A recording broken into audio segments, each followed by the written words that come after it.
So today I'm going to be looking at applications of percentages, and the very first example in exercise 2b is to do with increasing. So when we're actually increasing an amount by a certain percentage, that means we're going to be adding it on.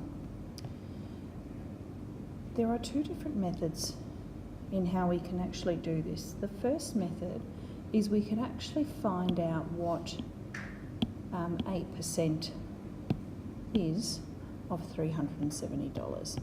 Now this is something that you've probably done in the past, okay?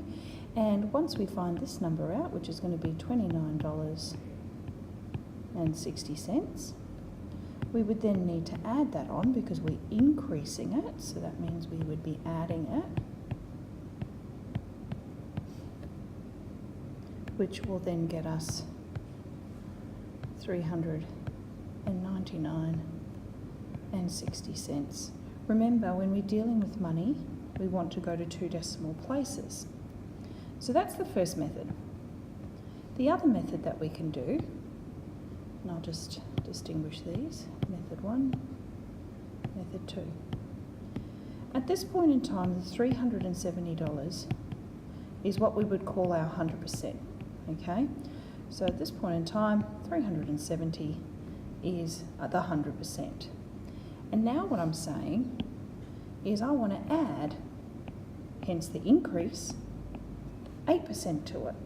So if I've got 100%, which is $370, plus another 8%, this is going to give me 108% that I need to work with.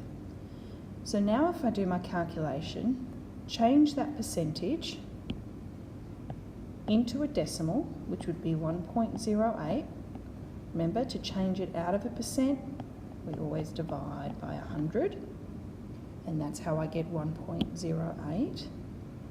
So $370 times 1.08 should get me